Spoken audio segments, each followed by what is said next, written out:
Hi everyone, I welcome you all to my YouTube channel guys. My name is Abhishek and today is lecture number 8 of this ongoing revision series for class 12. So let's start without any delay, and in the last lecture we were doing about the resistance. Resistance के बारे में हम लोग बात कर रहे थे.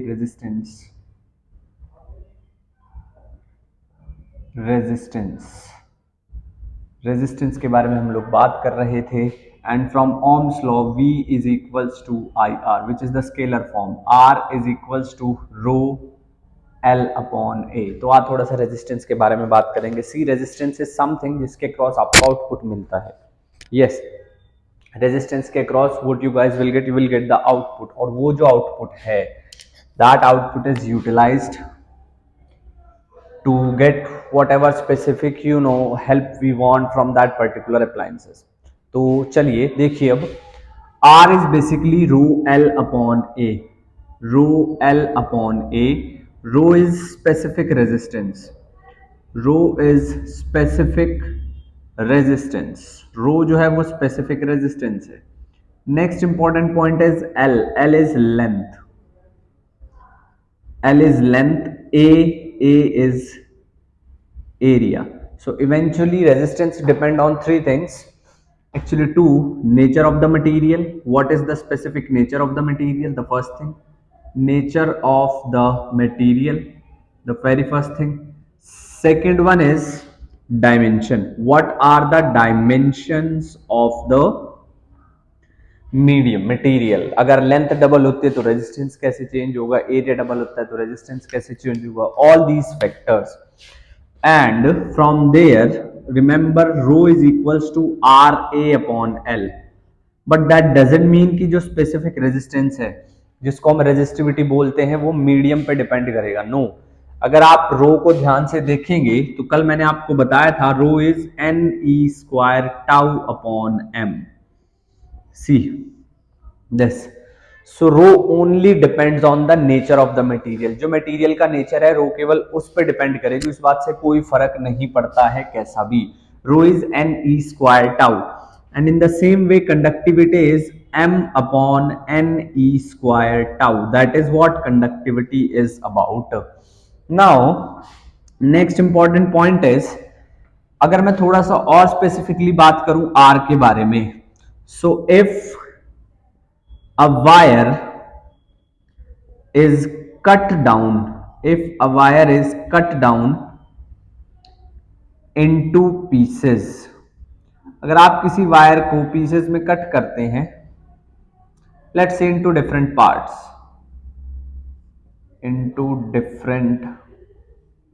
parts, तो जो रेजिस्टेंस है that is directly proportional to the length. Resistance length के डायरेक्टली प्रोपोर्शनल है. Let's say I have an wire, मेरे पास एक वायर है and I of its resistance is 100 ohm and I cut it into 10 equal parts. मैंने उसको 10 equal parts में divide कर दिया है, और तो एक का रेजिस्टेंस कितना हो जाएगा 10.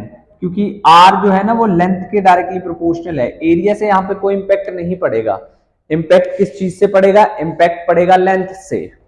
ठीक है, तो जब भी वायर को कट किया जाता है so only one of the parameter will get change. इधर it will be length, most of the time it will be length. ठीक है, but if a wire is let's say stretch, if a wire is stretch, अगर आप wire को stretch करोगे और melt to change it into a wire, of length n times as compared to previous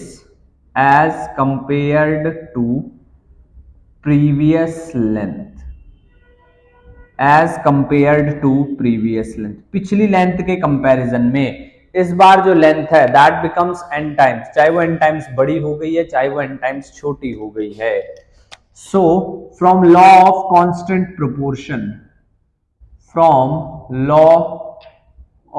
constant proportion, law of constant proportion से before volume is equals to after volume, v is equals to v dash. Now that is area into length is equals to a dash into l dash, and the l dash is n times of l, this, so this l will get cancel and n become a by a dash. n की जो value है वो a by a dash हो गई, n becomes a by a dash, ठीक है, या a dash becomes a by n. अब जो आपके पास पहले रेजिस्टेंस था वो था रो एल अपॉन ए, अब जो आपके पास रेजिस्टेंस है that is rho L dash upon A dash, L dash is N times of L, A dash is A by N, so this become N square rho L upon A, it means that R dash is N square R, R dash की जो value है that becomes N square R, R dash की जो value है वो बन जाती है एन स्क्वायर आर, ठीक है जी. So this is how it will change. Let me make it more clear with an example, एक एग्जांपल के थ्रू बताता हूं. If a wire of resistance, if a wire of resistance 10 ohm is stretched 10 times, what will be its new resistance? What will be its new resistance? उसका नया resistance क्या होगा, इसका हमने बात करनी है, ठीक है. तो देखिए सबसे पहले जो मैंने आपको रिलेशन बताया, R dash is N square R, N is length after change divided by length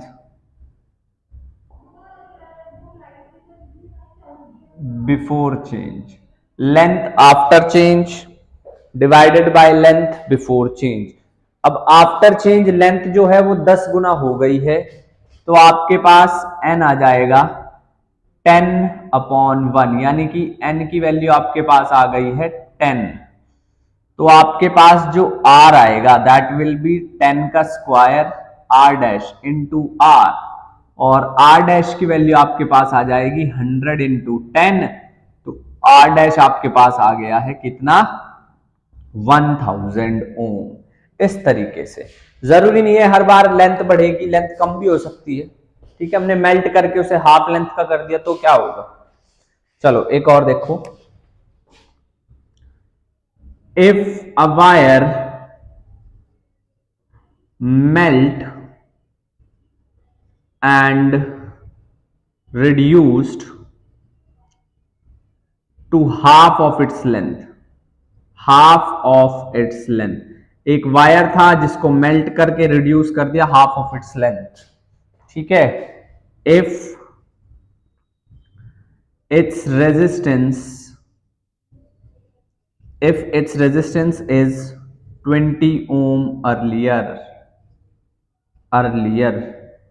what will be its new resistance? What will be its new resistance? उसका नया रेजिस्टेंस क्या होगा, उसका जो है नया रेजिस्टेंस क्या होगा. Solution. So r dash is n square r, r dash is n square r. So this time we have to find out the value of n. See, after change, before change, after change it becomes half, 1/2 upon 1, so it become 1/2, ठीक है. तो r dash की value आपके पास कितनी आ जाएगी, n square by r, r dash is 1/4 into 20, r dash कितना आ गया 5 ओम, r dash कितना आ गया 5 ओम.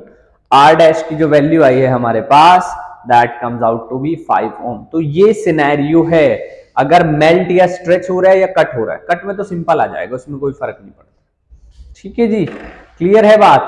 चलिए नेक्स्ट अब बात करेंगे temperature dependence. Temperature dependence, temperature dependence of resistance and resistivity. Temperature dependence of resistance and resistivity. Resistance और रेजिस्टिविटी दोनों का टेम्परेचर डिपेंडेंस देखना है। रेजिस्टेंस और रेजिस्टिविटी दोनों का टेम्परेचर डिपेंडेंस देखना है। समझो बात को।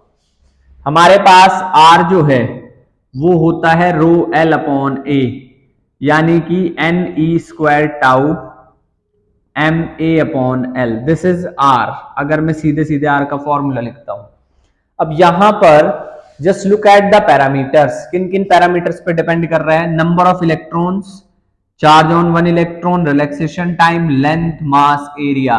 दो चीजें इंपैक्ट करती हैं, दो चीजें इंपैक्ट करती हैं। Number of electrons per unit volume, number of electrons per unit volume, सबसे पहली बात पर यूनिट वॉल्यूम। और दूसरा एक तो ये है, and second one is relaxation time.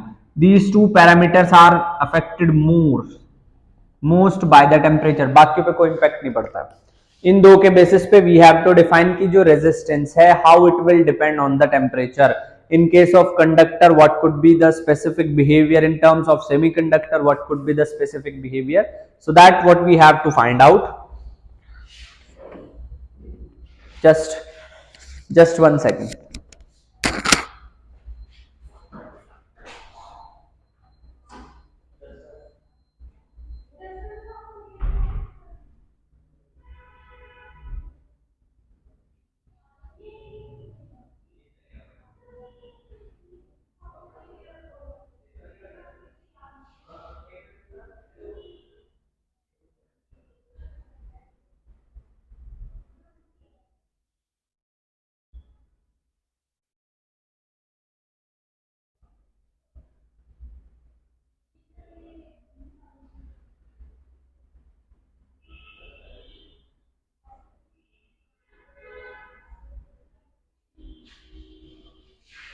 Hello sir.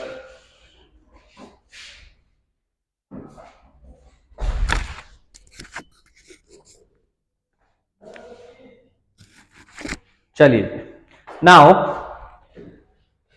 थोड़ा और स्पेसिफिकली समझते हैं।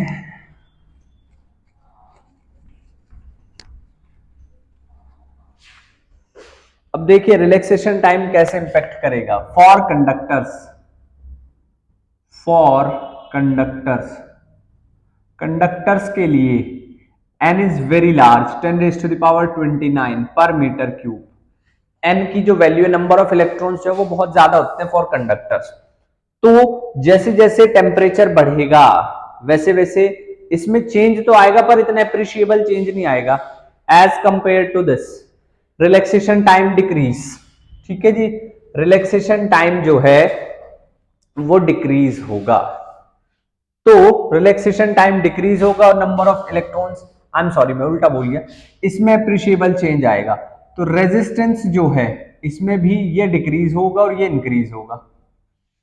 तो दोनों फैक्टर डायरेक्टली प्रोपोर्शनल है। तो कैसे इसको समझे? दोनों फैक्टर डायरेक्टली प्रोपोर्शनल है, एक इंक्रीज हो रहा है एक डिक्रीज हो रहा है।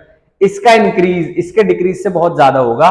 तो resistance of conductor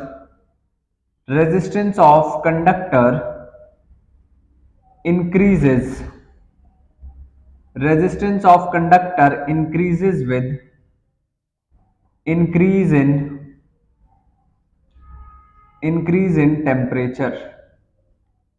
resistance of conductor increases with increase in temperature. जो कंडक्टर का रेजिस्टेंस है वो इंक्रीज करेगा with increase in temperature. That is the first thing. Now for semiconductor does not have very high value of n. For semiconductor n is very small. Semiconductor के लिए n की value बहुत ज्यादा नहीं है, सेमीकंडक्टर बहुत कम होता है, सेमीकंडक्टर के लिए n बहुत कम होता है। टाउ जो है, टाउ जो है वो थोड़ा सा कम होता है, एन थोड़ा सा बढ़ता है, बट अगेन इसका कम होना ज्यादा इंपॉर्टेंट है एज कंपेयर टू दिस। तो टाउ डोमिनेट्स, ये डोमिनेट कर जाता है, डोमिनेट्स। तो resistance of semiconductor, resistance of semiconductor decreases with increase in temperature. Resistance जो है किसका, सेमीकंडक्टर का, डिक्रीज हो जाता है विद इंक्रीज इन टेम्परेचर। और ये हम कैसे बताते हैं, बताते हैं हम कोफिशिएंट से, that is change in resistance per unit original resistance per unit change in temperature. This is temperature coefficient. तो यहां से आर को मैं लिख सकता हूं क्या, R not plus alpha R not T minus T not, और यहां से R is equals to R not plus, या आर नॉट को हम कॉमन ले सकते हैं, 1 प्लस अल्फा डेल्टा टी। ये आपके पास जो है एक्सप्रेशन आ गया है फॉर रेजिस्टेंस, रेजिस्टेंस के लिए। ठीक है जी, so that is the expression for change in resistance with respect to temperature. Temperature के विद रिस्पेक्ट रेजिस्टेंस किस तरीके से चेंज करता है, that is this. This is for conductors, ये कंडक्टर्स के लिए है, ये कंडक्टर्स के लिए है। For semi conductor the temperature coefficient is negative.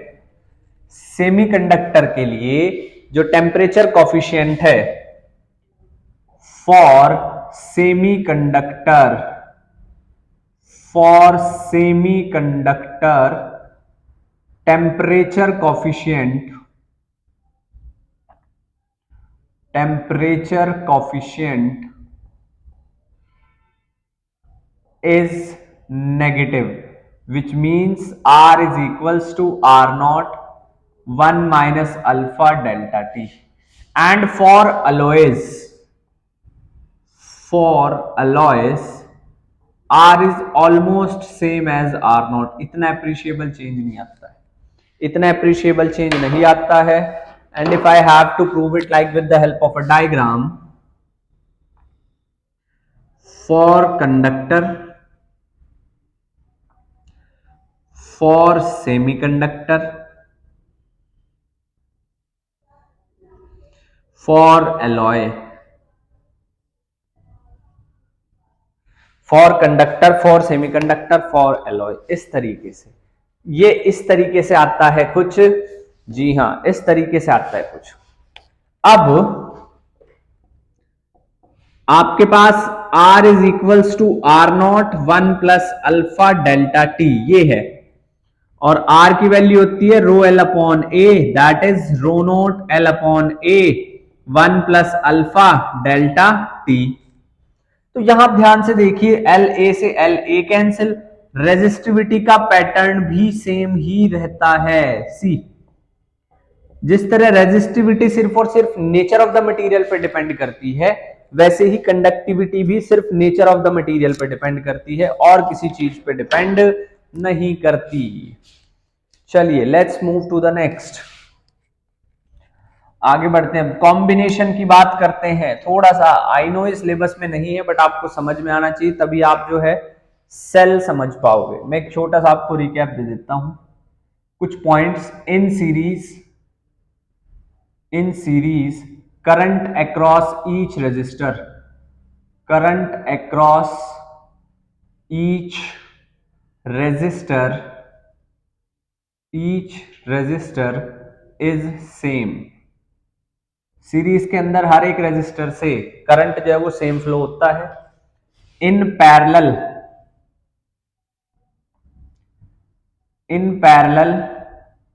Voltage drop across each resistor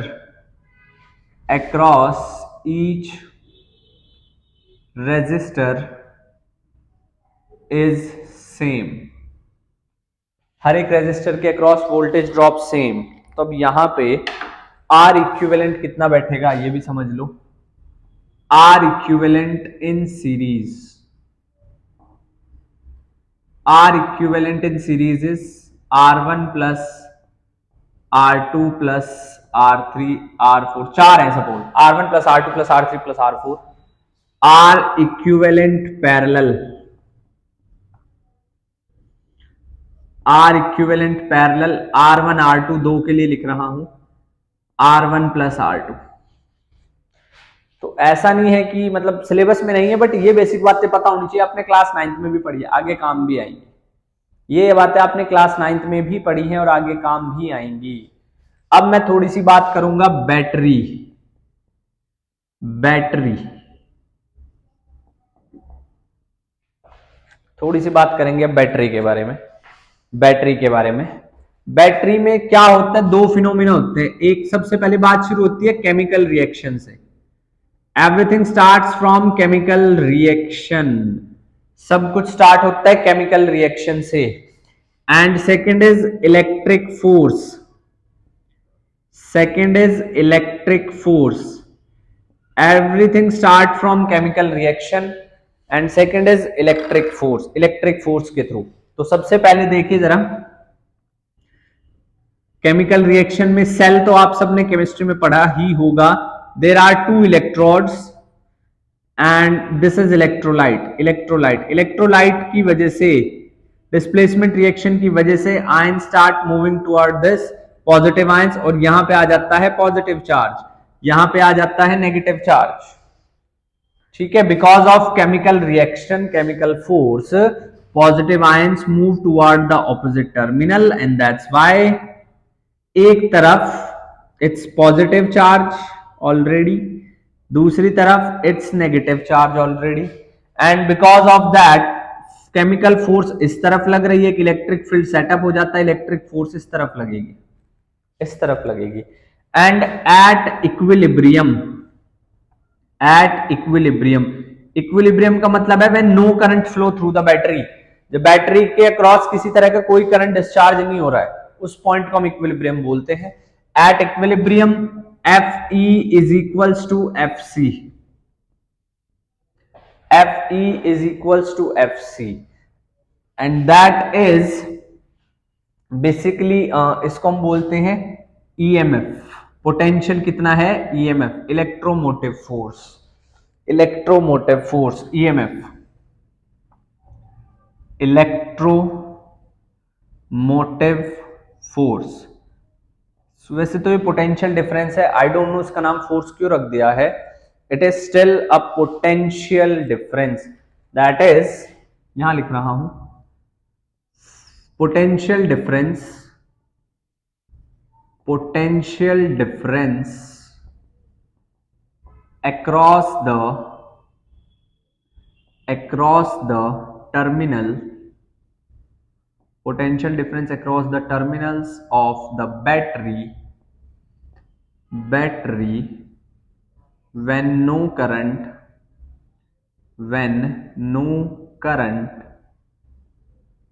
pass through it, when no current pass through it, जब उससे कोई करंट नहीं पास हो रहा है उस टाइम पे जो EMF, सॉरी पोटेंशियल डिफरेंस है, दैट इज EMF। उस टाइम पे जो पोटेंशियल डिफरेंस है वो EMF है, उस टाइम पे जो पोटेंशियल डिफरेंस है वो EMF है। ठीक है जी। नेक्स्ट थिंग इज, अब यहां पर नेक्स्ट बात समझिए, लेट से हमने एक बल्ब खरीद कर लेकर के आए फॉर एग्जाम्पल, और बल्ब की कुछ रेटिंग है, कुछ पावर रेटिंग है, ठीक है, बल्ब की कुछ पावर रेटिंग है, ठीक है, लेट से कुछ पावर रेटिंग है 4 वाट और 5 वोल्ट, इतना 5 वोल्ट का एक बल्ब है, 4 वोल्ट, और ये आपने बैटरी लगा दी है 5 वोल्ट की, तो ये बल्ब ग्लो करना चाहिए था। आइडियल सिनेरियो ये है, V is equals to I R, V is equals to I R, और इसका चलो पावर की जगह रेजिस्टेंस बताते हैं, 5 वोल्ट इसकी पावर रेटिंग है और रेजिस्टेंस इसका 2 ओम। तो यहां से आप अगर करंट की बात करेंगे तो कितना करंट फ्लो होना चाहिए, 5/2 यानी कि 2.5 एम्पियर। बट ऐसा नहीं होता है। इस तक करंट पहुंच रहा है सिर्फ 1.5 एम्पियर, इस तक करंट पहुंच रहा है सिर्फ 1.5 एम्पियर, तो बाकी का करंट कहाँ है? Voltage is equals to E minus, अगर इस तक 1.5 एम्पियर करंट पहुंच रहा है, इसका रेजिस्टेंस तो है, तो इस पे वोल्टेज ड्रॉप कितना आया है? इस पे वोल्टेज ड्रॉप आएगा 1.5 यानी कि 3 वोल्ट। बाकी का बचा 2 वोल्ट कहाँ है? तो जो इलेक्ट्रोलाइट यहां पे यूज हो रही थी, जो इलेक्ट्रोलाइट यहां पे यूज हो रही थी, वो भी करंट को रोकती है। The obstruction the obstruction the obstruction shown by electrolyte the obstruction shown by electrolyte in the path of current in the path of current is known as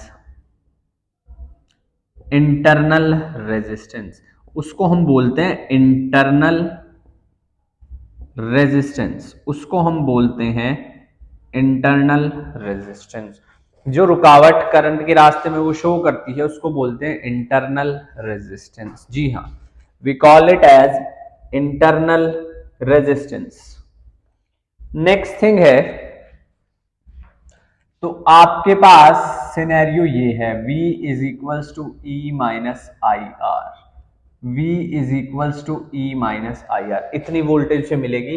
this is during discharging, ये discharging के time पे हो रहा है भाई, ये discharging के time पे हो रहा है। चार्जिंग के टाइम पे E plus I R, charging के टाइम पे ये है, डिस्चार्जिंग के टाइम पे वो था, E plus I R. Charging के टाइम पे ये है, डिस्चार्जिंग के टाइम पे वो था, E plus I R. This is the thing. अब यहां पर E को मैं क्या लिख सकता हूं? V प्लस आई आर, मैं इसकी बात कर रहा हूं। E को मैं क्या लिख सकता हूं? V plus I R.